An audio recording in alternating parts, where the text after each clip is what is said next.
का केस सुना होगा, सॉफ्टवेयर इंजीनियर ने अपनी बेटी को केवल इसलिए झील में डुबोकर मार दिया कि वो खाना मांग रही थी। कर्ज मुक्त भारत अभियान पर आप क्या कहेंगे? देखिए, कर्ज मुक्त भारत अभियान में लाखों की तादाद में लोग जुड़ रहे हैं। लगभग आपको मालूम है कि 5 बार हमारा डेलीगेशन वित्त मंत्रालय जा चुका है और लगभग 1.5 लाख ऐसे लोगों के आवेदन जो आज पैसा भरने की स्थिति में नहीं है, जिसमें मैं बता देता हूँ बड़े बड़े व्यापारी भी शामिल हैं, होटलों के मालिक भी शामिल हैं, कपड़ा व्यापारी भी शामिल हैं और अलग अलग ऑटो इंडस्ट्रीज के मालिक भी शामिल हैं, जिनके आवेदन हमारे पास आ रहे हैं, जो बहुत भयंकर तरीके से कर्जे में डूबे हुए हैं और उनकी स्थिति आज लगभग सुसाइड पर पहुंच चुकी है। ताकि वो पूरे परिवार के साथ सुसाइड ना करें, हम उनको ट्रेनिंग भी दे रहे हैं और हम उनको उनके आवेदन को सरकार तक पहुंचाने का प्रयास कर रहे हैं। कई बार ऐसा देखा जाता है कि अलग अलग स्टेट में वहाँ के मुखिया जो है कर्जा माफ करते हैं, जैसे किसानों का या अन्य लोगों का, लेकिन स्थिति वहीं रहती है। देखिए, अब स्थिति उससे आगे निकल गई है। किसानों का कर्जा माफ हुआ, बड़े व्यापारियों का कर्जा माफ हुआ, लेकिन किसी ने भी आम जनता के बारे में नहीं सोचा। ये बहुत गंभीर विषय है। जिन लोगों की कोरोना में नौकरी गई, लॉकडाउन के दौरान नौकरी गई, उसके अलावा नोटबंदी में जिनका घाटा हुआ व्यापार के अंदर, जीएसटी में जिन लोगों का घाटा हुआ, उनके जो कर्जे नहीं उतर पाए उसके ऊपर किसी ने बात नहीं की। यही कारण है कि कर्ज मुक्त भारत अभियान आज पूरे देश के अंदर आग की तरह फैल रहा है।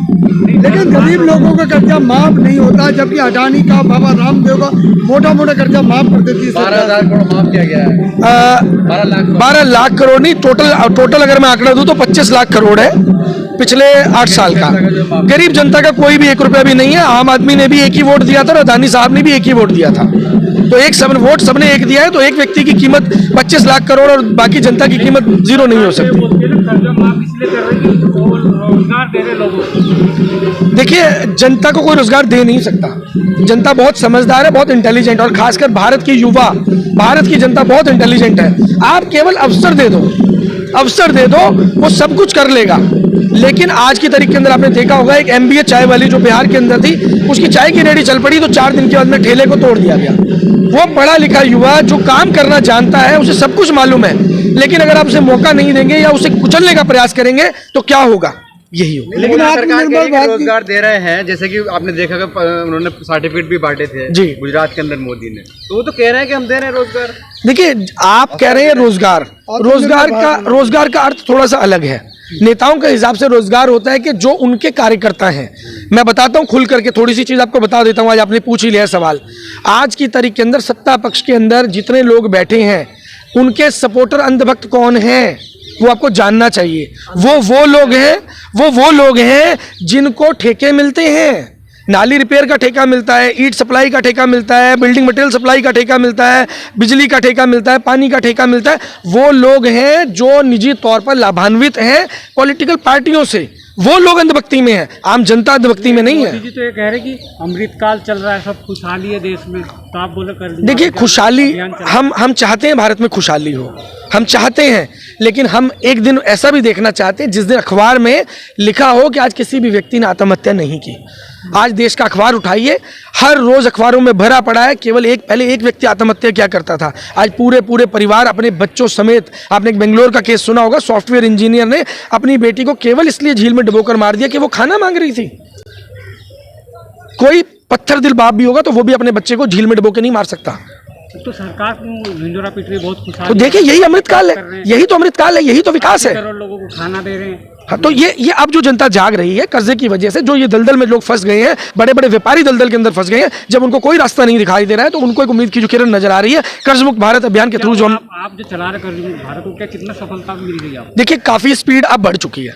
पहले तो बहुत स्लो था, लेकिन अब बहुत ज्यादा स्पीड बढ़ चुकी है। लगभग 1.5 लाख के आसपास आवेदन आ चुके हैं। वित्त मंत्रालय के पास लगभग इतने आवेदन हम जमा करा चुके हैं। युवा फॉलो कर रहे हैं। वित्त मंत्रालय मानेंगे उसको कि आप जो आवेदन तो आएंगे, लेकिन आगे सरकार से हेल्प। देखिए, सरकार अगर मदद नहीं करेगी तो ये सरकार को सोचना है। अगर सरकार मदद नहीं करेगी तो ऐसी सरकार आएगी जो मदद करेगी। तो देख नहीं रहे आप, किसान भी आत्महत्या कर, उनको मदद कर नहीं रही। आप बोले एप्लीकेशन आ रही है उनका। देखिए, अब आप तो सवाल, आप इनडायरेक्टली सवाल ये पूछ रहे हैं कि हम राजनीति कर रहे हैं।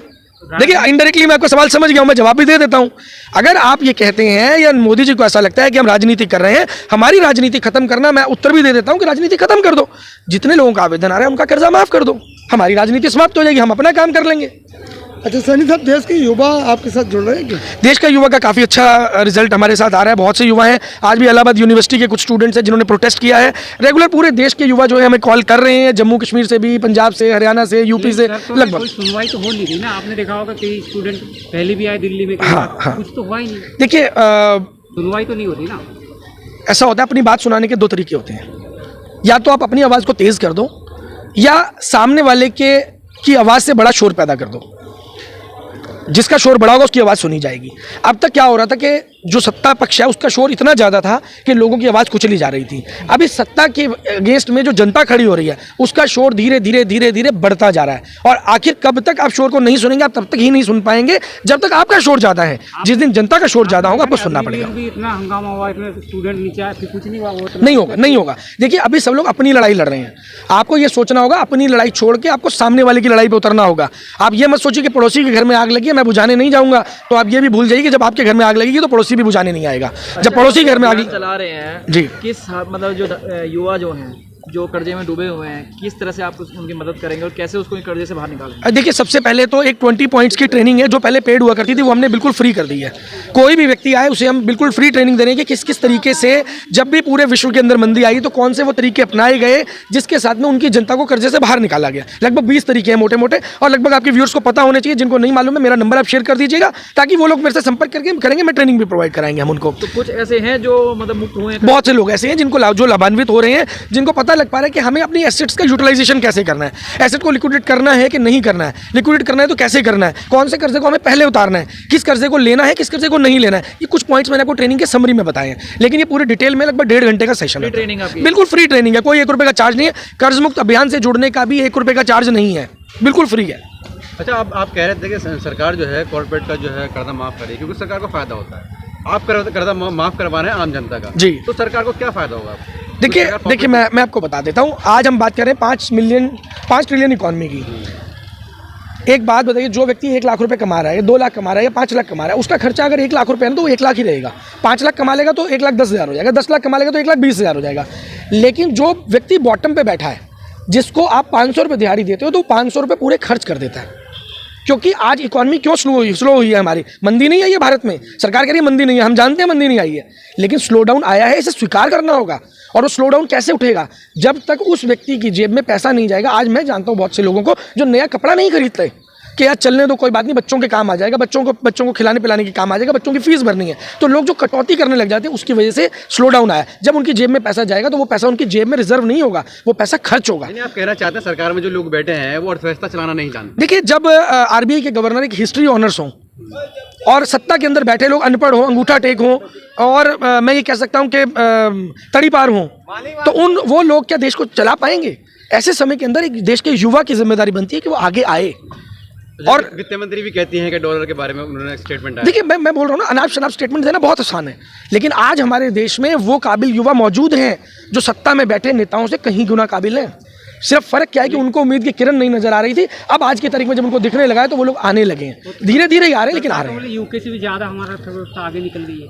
भाई उनको पूछो ना, पर कैपिटा इनकम क्या दे रहे हो, पर पर्सन इनकम बताओ ना। आप आपकी पॉपुलेशन ज़्यादा है तो उसको आप 5 ट्रिलियन से काउंट नहीं कर सकते हैं। पर पर्सन आप क्या फीडिंग दे रहे हो? गरीबी में आज भारत विश्वगुरु बन चुका है। अगर इतनी बड़ी इकॉनमी है तो विश्वगुरु हम गरीबी में क्यों बने हैं भाई? रईसी में क्यों नहीं बने?